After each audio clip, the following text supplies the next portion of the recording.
میرے دوستو، اپنی ویڈیو کو شروع کرتے ہیں، لیکن اس سے پہلے اپنے نبی اکرم صلی اللہ تعالی علیہ وسلم پر ایک مرتبہ درود پاک پڑھ لیں۔ گناہوں کی معافی۔ میرے دوستو، انسان کی حقیقی محبت کی حقدار اگر کوئی ذات ہے تو وہ اللہ سبحانہ و تعالی کی ذات ہے، اور جو انسان اللہ عز و جل سے ملاقات کو پسند کرتا ہے اس کے لیے ممکن ہی نہیں کہ وہ اللہ عز و جل کے نیک اور پسندیدہ لوگوں سے محبت نہ رکھے۔ چنانچہ میرے دوستو، جب اللہ سبحانہ و تعالی کی محبت انسان کے دل میں گھر کر لیتی ہے تو یہ انس کے لیے اللہ عز و جل کے پیاروں سے محبت کو لازم کر دیتا ہے، اور جب وہ ایسے لوگوں سے پیار کرتا ہے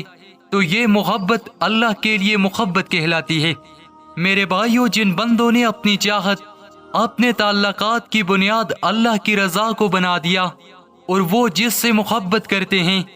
اللہ کے لیے کرتے ہیں، جس کے پاس بیٹھتے ہیں اللہ کے لیے بیٹھتے ہیں، اور جس سے ملتے ہیں اللہ کے لیے ملتے ہیں، بے شک اس بات کے مستحق ہیں کہ انہیں رب کی رضا اور محبت نصیب ہو۔ اللہ کے پیارے نبی اکرم صلی اللہ تعالی علیہ وسلم نے فرمایا، جب اللہ کی وجہ سے محبت کرنے والے دو بندے ملتے ہیں، مصافحہ کرتے ہیں اور مجھ پر درود بھیجتے ہیں تو اللہ ان کے جدا ہونے سے پہلے ان کے تمام گناہ معاف فرما دیتا ہے۔ اللہ عز و جل ہمیں اولیاء اکرام سے عقیدت اور باہمی محبت کی توفیق عطا فرمائے، آمین یا رب العالمین۔ اس پیغام کو اپنے دوستوں کے ساتھ شیئر کر کے